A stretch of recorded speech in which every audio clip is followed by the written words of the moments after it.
What is up, my friends? I hope you're all keeping well. Thank you for joining me. Apologies, I said I wasn't going to be able to stream, but we switched things around a little bit, so it'll actually be tomorrow that I won't be streaming. But for now, we're going to talk about the possibility of a Netflix-style streaming service coming to the Premier League. We'll be giving you some words from Florian Wirtz' agent, although I thought his father was his agent, so we'll be talking about that. Jayden Danns will be giving you an update on his progress as he is back training. We'll be talking about Alisson Becker and the growing links linking him to a move back to Serie A, and lots more over the course of the next 90 minutes or so. The first poll of the night we have rumours asking, do you think that Alisson Becker leaves this summer for a fee? And the reason we're asking this is, as well as the increased traffic or the increased stories that are starting to come out about Alisson and Juventus and a move back to Serie A, it kind of gets us thinking as well. He's got 1 year left on his Liverpool deal at the end of this season. We talked about Joe Gomez and Liverpool maybe looking to get one last fee in for Joe. Well, could they do the same for Alisson? Now, personally, I think it would be insanity if we did it. But I guess if you look at it, you could lose him for free in a year's time. So will, the boffins at the club, will the penny pinchers decide that they want to get a fee in for Alisson Becker this summer? I don't know the answer to it. I hope the answer to it is no. I mean, I'd certainly mentally prepared myself for the idea of him leaving on a free in 2027. But yeah, that's why we brought it up tonight. It's not that we're wishing Alisson away. Of course, I want Alisson Becker to stay at the football club as long as he wants to be here. But there are growing stories linking him with that move to Italy, and we just wanted to get your thoughts on it. So we'll touch back in on that one in a while. Leopold Butters, thank you, mate, for becoming a member. Appreciate your support, and I hope you're all well.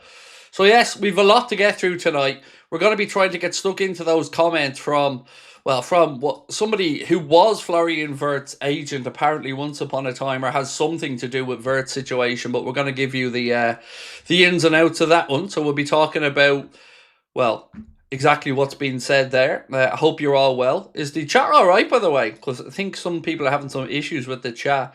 Mark was doing a test earlier on. Do let me know if the chat is working okay for you guys. Hopefully it is. But let's get stuck into this story. So we're going to start off by discussing the Florian Wirtz stuff. We're going to tell you where it's come from, and then we're going to try and tell you why we think it's silly.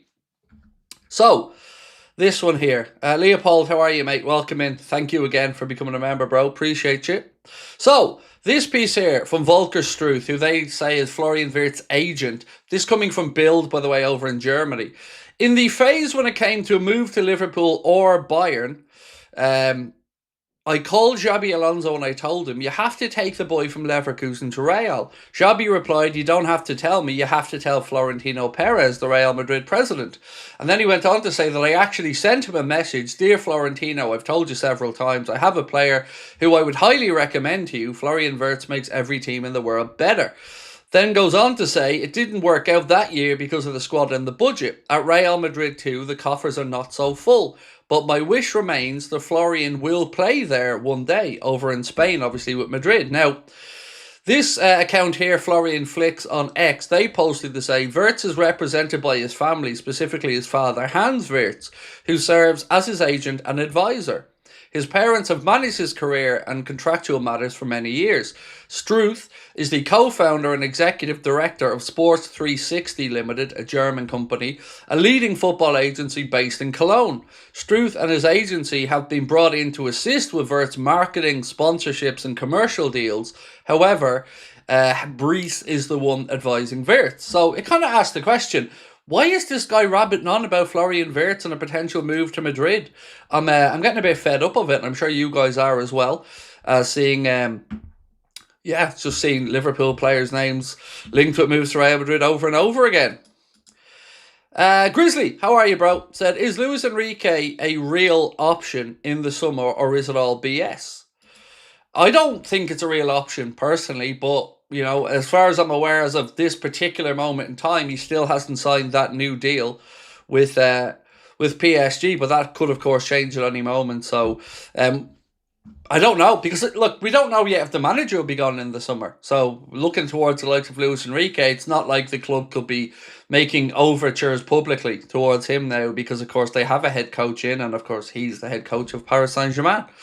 So yeah, do let me know if the comments aren't working, because it might just be my end, but I'm not seeing people's comments. So Yeah, let me just check if they're coming through or not.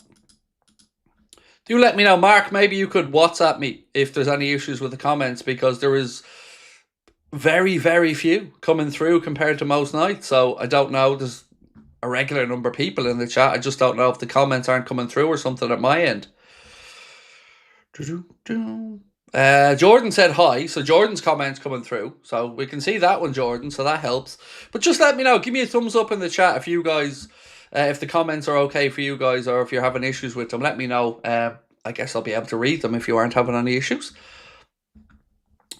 Also want to talk about Anthony Gordon a little bit tonight as well. Plenty I want to go through there. So thumbs up from Jacob. Good. So at least the comments are coming through. Nice. Right, sweet. Thank you guys. Appreciate you.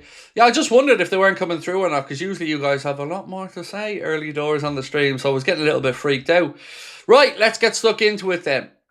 So, let's talk about the Champions League. We know that Liverpool are safely into the round of 16. We know that the draw is taking place on Friday at 11 a.m, for which Mr. Crosby will be here to take you through it.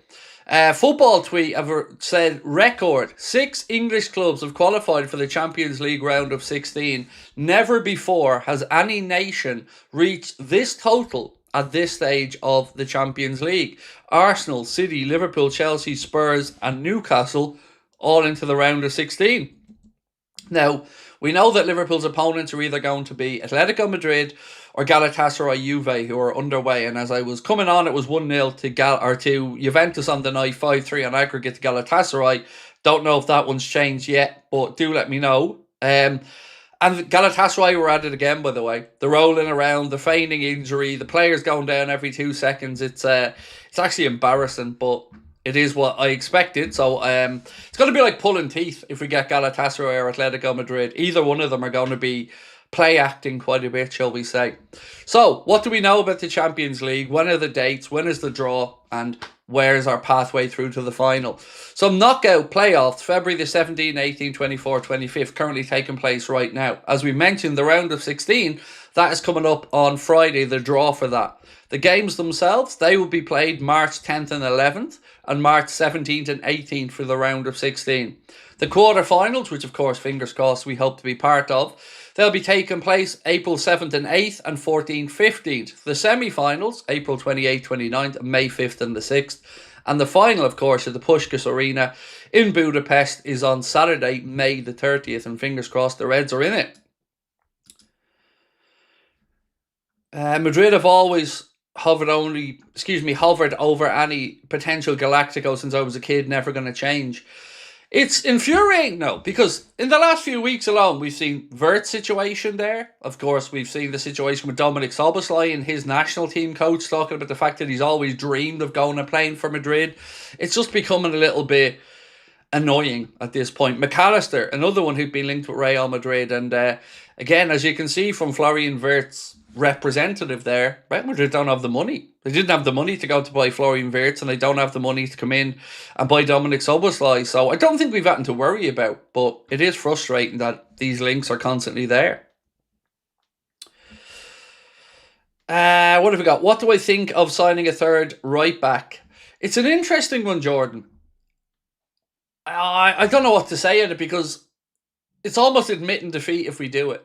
So if we sign the right back, and I guess you're talking about the guy from Galatasaray, 3 right backs. I mean, look, if you could get one of these guys to maybe cover on the left if we're stuck, but it feels a bit over the top, doesn't it? To have Conor Bradley, who's on a new contract that he signed last year, Frimpong has just come in, and then to bring in that young lad, or say young lad, he's 27 or 28. I don't know, it feels a bit like overkill, unless you're going to sell Conor Bradley. And we talked about this last night. That's probably the stumbling block here. Are the club going to look at the situation with Bradley and think he's got too many injuries and we can't rely on him? It's a difficult one, but I would rather they make a definitive decision one way or the other. So if they want to bring in somebody else, cool, bring in somebody else. But I don't think we can carry 3 right backs in the squad. Although, in saying that, we've got Joe Gomez, who can operate in the right back position or at centre back. I think he'll move on this summer as well, though. Nemesis said it's halftime in the Juve game. Thank you, bro. Appreciate that. With Bradley and Frimpong, I wonder if a third right back would see Jeremy play further up. That's a good point, Jordan. It's something we talked about as well the other day. I don't think Frimpong ultimately is going to be a good enough right winger. As a right back or right wing back, no problem whatsoever. But I don't know, I'd have some concerns about him as a right winger. You know, output wise, would you see many goals from as an example? Assist, yes, I could probably see a few, but would you get into those danger areas to score himself? I don't know about that. And it would feel like we cheaped out, to be honest, if we were pushing them a bit further forward to try to be that Mohamed Salah replacement. Because remember what we're trying to replace: somebody who has been nothing short of sensational at the club. So, yeah, it's a big burden to just try and pass off to a player that's already at the club. El Scouser 8 said, Atalanta game was crazy. It was. Yeah, man, it was nuts. I was sitting there watching it with my wife, actually, right at the end when the penalty was given. I don't know why it took so long for the ref to be sent to the monitor, in all honesty. I mean, the player from Atalanta's head was split open from the back heel aerial challenge, which sounds weird to say as a sentence out loud, but what a penalty. What a penalty that he took in the end. I mean, you couldn't have placed the ball any better. But yeah, you Borussia Dortmund out of the Champions League in the playoff round. So Atalanta booked their place in, I think, 4-1 victory on the night. Incredible. Just actually, maybe it wasn't a 4-1 victory, a 3-1 victory on the night, I think. Either way, they went through 4-3, I think, overall. But yeah, crazy. William Burt said, which players this season out of the first 11 needs to be dropped based on form?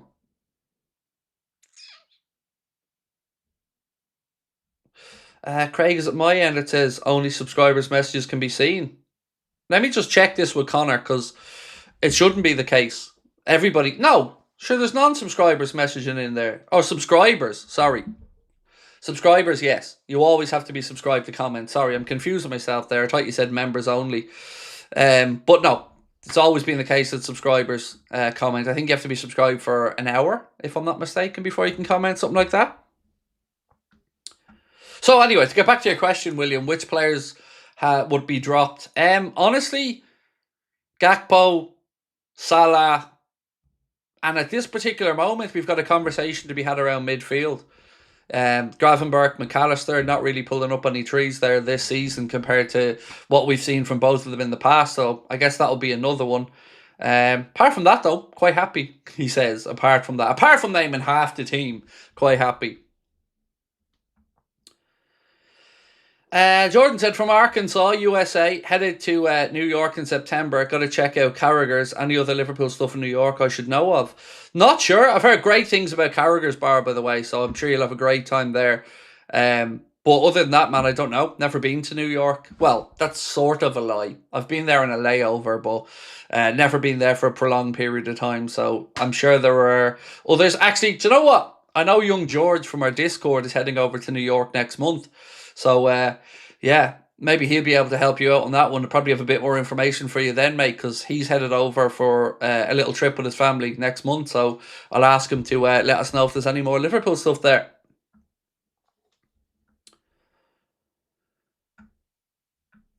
Right, let's check out our poll and see how that one's getting on. So we said, do you think Alisson leaves this summer for a fee? The reason we ask is because of a couple of stories over the last day or two. So this one here from Gazzetta dello Sport said, Juventus have opened a discussion with Spurs over Italian goalkeeper Guillermo Vicario. However, the Serie A club are also interested in Liverpool's 33-year-old Brazilian international Alisson Becker, and he will be the first choice transfer target if become obvious that he was available this summer. So let's just play this out for a second. Let's imagine that we were going to sell him this summer, just for a second. What fee would you ask?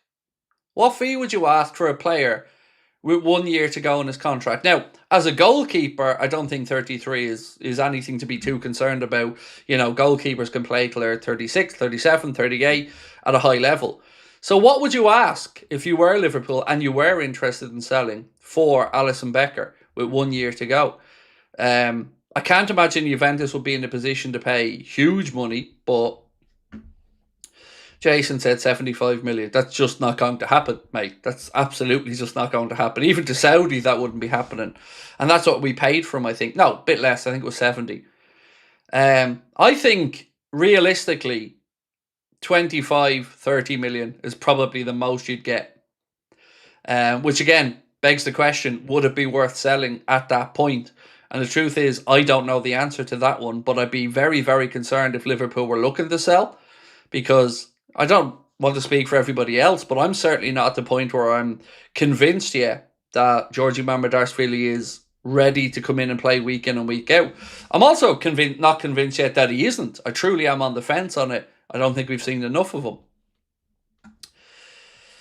Right, so we've got 55 million, which I think again is probably on the high side there. Sharata Sonny said 23. Andre Nielsen 40 million. David Cornwell 20 to 30 million. Yeah, I think, look, some of them figures are ridiculously high. There's no way you're getting 75, 65 million quid for a goalkeeper 1 year to go on his deal, especially if they were talking about going over to Italy.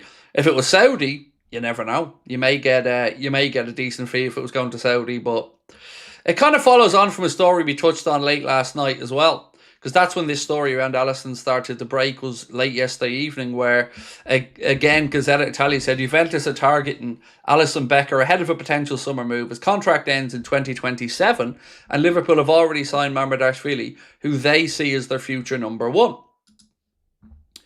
So, yeah. It's a difficult one, this, isn't it? Because could I understand why Liverpool wanted to receive a fee? I guess in the cold light of day, yes, but emotionally, no. It would be frustrating if Liverpool wanted to sell Alisson to recoup a little bit of money, because we'd probably still have to either make a decision then on backup goalkeeper. Do we bring back the guy from Ajax, or, you know, do we look to maybe give the other youngster that came in from Puskás Academica a chance? And again, I don't know enough about that because I haven't really had a chance to follow young Armin Petchy's progress. Craig, would you rather swap McAllister for Tchouaméni? I wouldn't rather swap anybody. You know, I just think if Liverpool want to move on a player or are open to selling a player, then you go for the one that you want. And Tchouaméni doesn't seem to be the one that we want. So in that sense, no. I remember him, the Jurgen, of course, we wanted early in Tchouaméni. That was quite clear. And he chose to get to Real Madrid. But I don't think a swap will be on the cards now.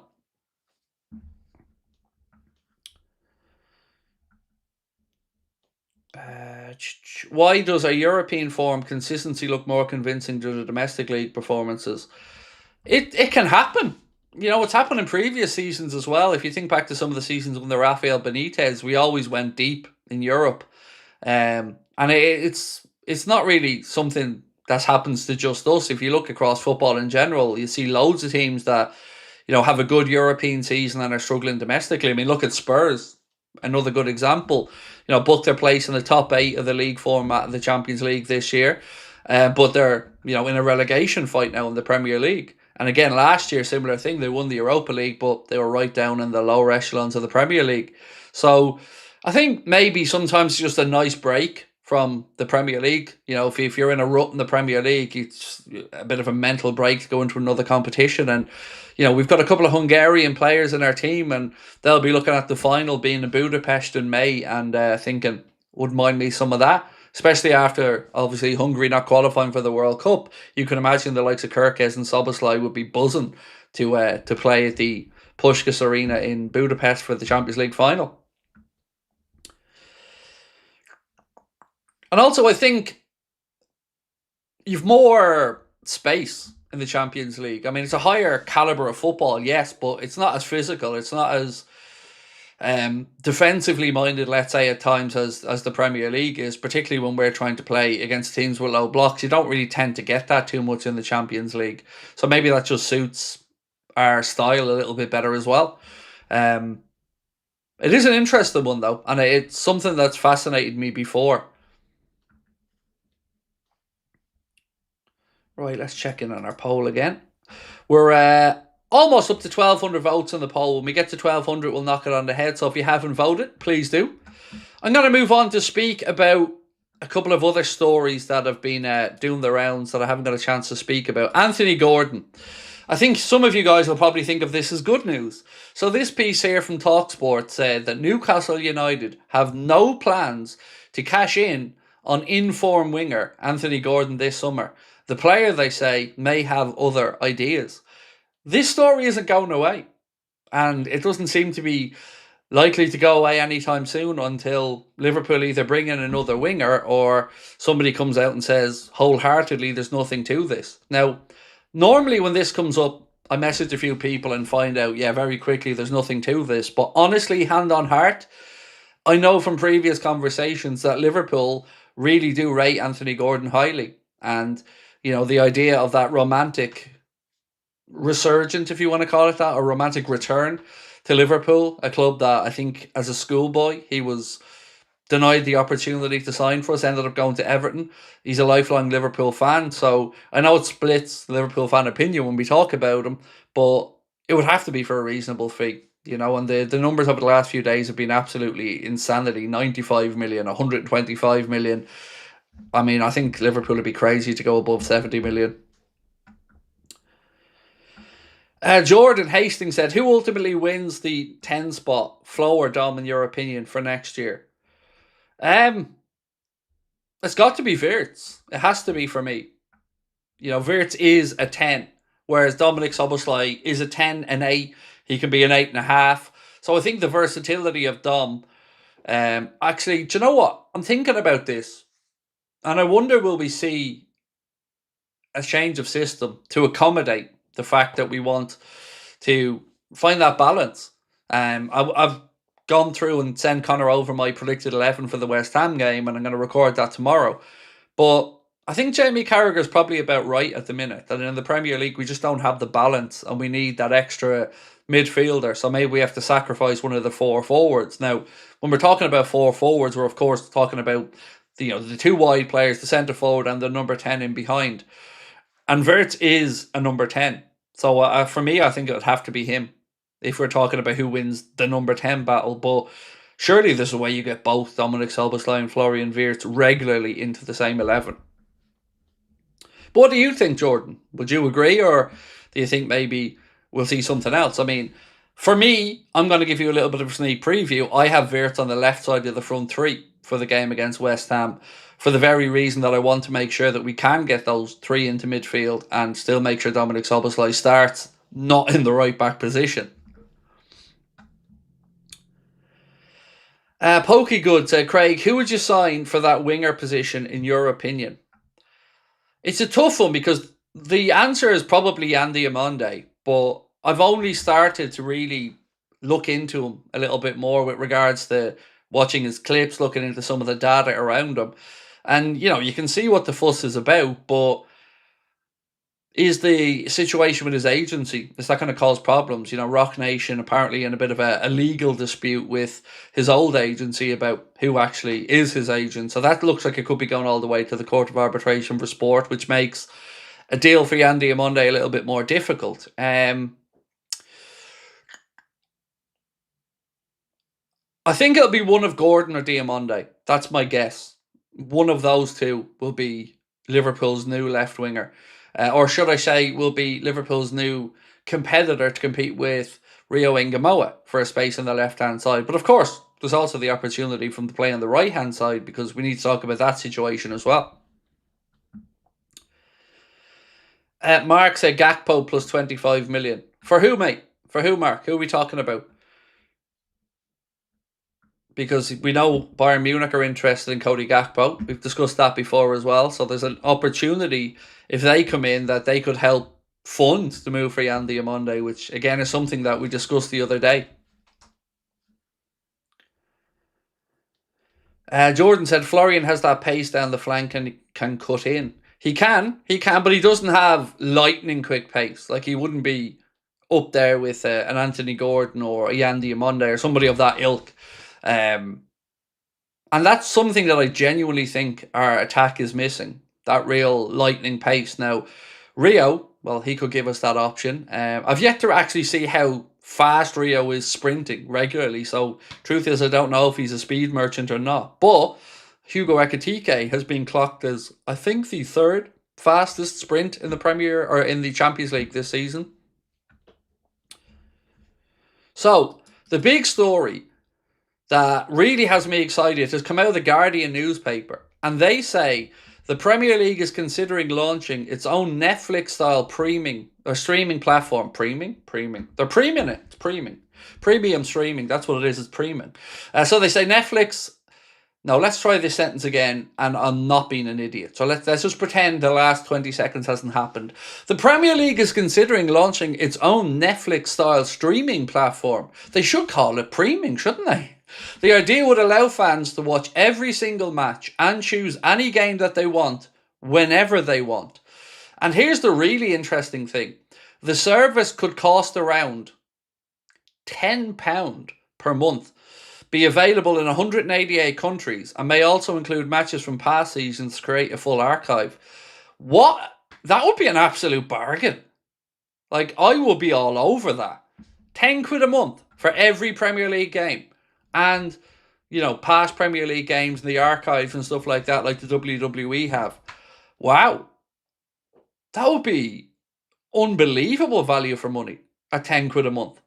And it kind of adds into the other question is, what happens to the likes of Sky and that then down the line? If the Premier League go down this route and they're then the ones that are selling directly to consumers, what happens to the likes of Sky Sports, TNT Sports, and those companies that, I guess, kind of launch this more expensive model for fans to watch football and kind of kickstarted the real money in and the flow of money into the Premier League properly? You know, when Sky came on board, there's pros and cons of it. Obviously, we got more money into the Premier League, we got a better product, but our pockets have certainly been hit a lot more. And as years have gone by, honestly, I find myself asking, am I really getting value out of my Sky Sports subscription? Because they don't really have much boxing anymore. So that's something for me out the window that I used to love watching on Sky. Now, you know, they split Premier League games, of course, with TNT Sport, and I've got Premier Sport over here in Ireland as well. So tenner a month would be, I'd bite your hand off at a tenner a month. Really, really would. Jordan said Ekitike down the left, Flo in the middle, Diamande on the right, Isak up top, Dom in the middle with a 6. Sounds nice. I mean, yeah, I don't mind the idea of Ekitike down the left, but again, it was just doing that to try and shoehorn in both of our central strikers. And they weren't signed to play off the left. I mean, it'll be interesting to see if Arna ever finds a way that we can play with 2 strikers and a 10 behind. I don't know how you get the balance to do that, but I say Arna. I actually don't even know if it is going to be Arna, if he's going to still be around at that time in the summer.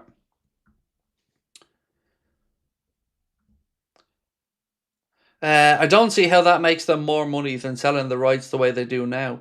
So I'd be shocked if it happens. Well, to be fair, if the Guardian are writing about it, it's certainly something that's been genuinely discussed. I'm sure they'll run the numbers on it. And like I said, I don't know. They're talking about 188 countries there. So, you know, the math has the math, obviously. But from a consumer perspective, I mean, I'd be all over it. Absolutely all over it. Let me ask you guys on a poll question. So, we said, do you think Alisson Becker leaves this summer for a fee? 56% of you guys said no. 28% said yes. And unsure 16%. So, let me ask this. Would you... I think I've said before, I'd pay 30 quid for this. Would you pay £10 per month for every Prem game? So, would you pay £10 per month for every Premier League game? And let's see what people vote on this one. Now, I know there are people who are saying, no, I wouldn't pay it, Craig, because I use a service or an IPTV or something like that. But honestly, this could be a way to save football. And what I mean by that is a lot of people right now are priced out of watching football. So a lot of people don't want to have to pay for all the bells and whistles along. And live TV it's struggling right now. And so many TV channels and everybody is heading to the streaming world. And I think with the likes of Netflix now coming into boxing and stuff as well, I can see a Premier League streaming service being hugely popular, especially if they can make it affordable. Now, they say £10 a month, but I'm sure there's going to be more premium versions where you can watch it on 3 screens or, more stuff like that on top of it. But even at an initial offering, they might be looking at this as a way to potentially cut down on piracy as well. If people only have to pay £10 a month for a Premier League streaming service, then they're probably less likely to go to dodgy box providers or something like that. Stefan said, anybody else remember the Simon Jordan rant a few weeks ago about the subscriptions? I think he's onto something there.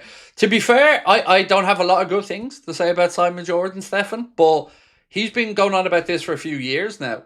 And, I've spoken about it on the stream here myself and in times gone by, and I think it's a really good idea. And again, I think, credit to him. I think he was ahead of the curve on it, and I think it's a belter of a plan. Matt said, I pay Fubo in Canada $30 Canadian. I know, mate. My Sky bill, see, I can't break it down because it's all in one bill with Netflix not included in it, but it's the guts of £200 a month, which is a lot of money. And I don't watch 90% of the stuff that's on it. I only pretty much have Sky for live sport. Never watch the movies, never really watch many of the other channels. So for me, I would probably look toward getting rid of my Sky altogether. Because 90% of what I watch these days will be on Netflix, Disney Plus, one of those streaming services.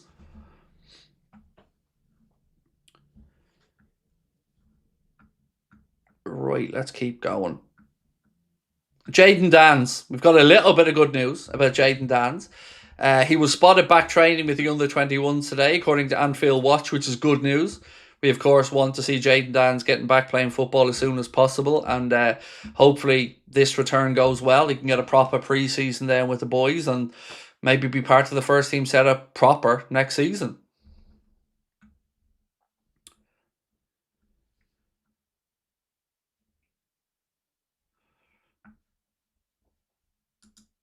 I mean, for the ones who are voting no for the £10 a month, I mean, I'd love to know why. So if you're one of the people who voted no, genuinely, let us know why in the comments, because I'd be intrigued. If the answer is, I have a dodgy box, I get where you're coming from, but at least with this, you'd have reliability compared to some of those other services, which can be frustrating as hell at times. Although sometimes streaming services can be slow, and the one thing I found when I had Sky Glass as a streaming service was when I was watching games, I was often, 15, 20 seconds behind other people who are watching the games, and that was something that forced me to go back to the satellite dish and get rid of the Sky Glass service that I had.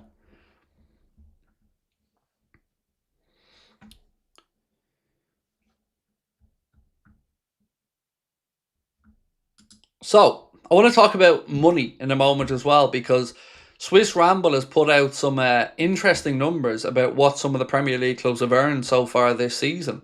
And according to Swiss Ramble, Manchester City and Liverpool have made £84 million each so far this season. Arsenal 83 million, Chelsea 80 million, and Spurs £73 million. So again, you can see the type of revenues being generated here by clubs already at this stage of the season, with the knockout stages of the Champions League for many of these clubs still to go.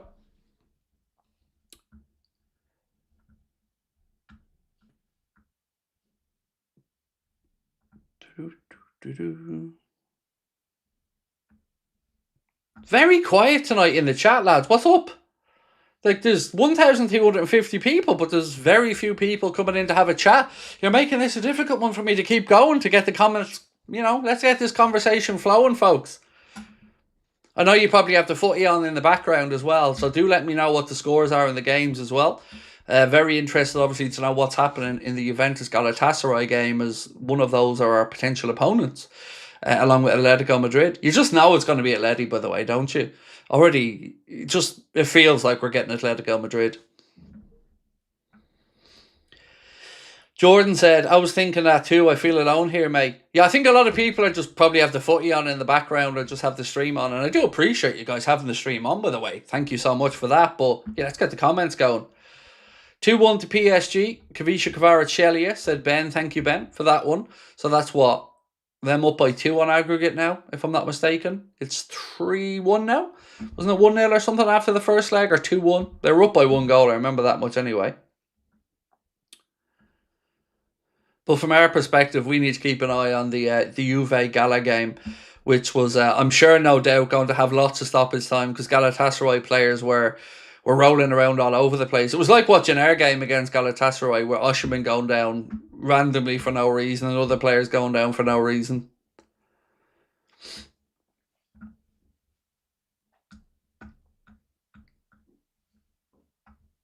$5-3 now. Wow. Okay, so it was 3-2 then in the first game, was it? All French tie. Nice. And still Juve 1, Galatasaray 0. Thank you, mate. Appreciate that update. So what have we got then left in that? They probably have over, 20-ish left in that game plus stoppage time. Can't see Juventus coming back there.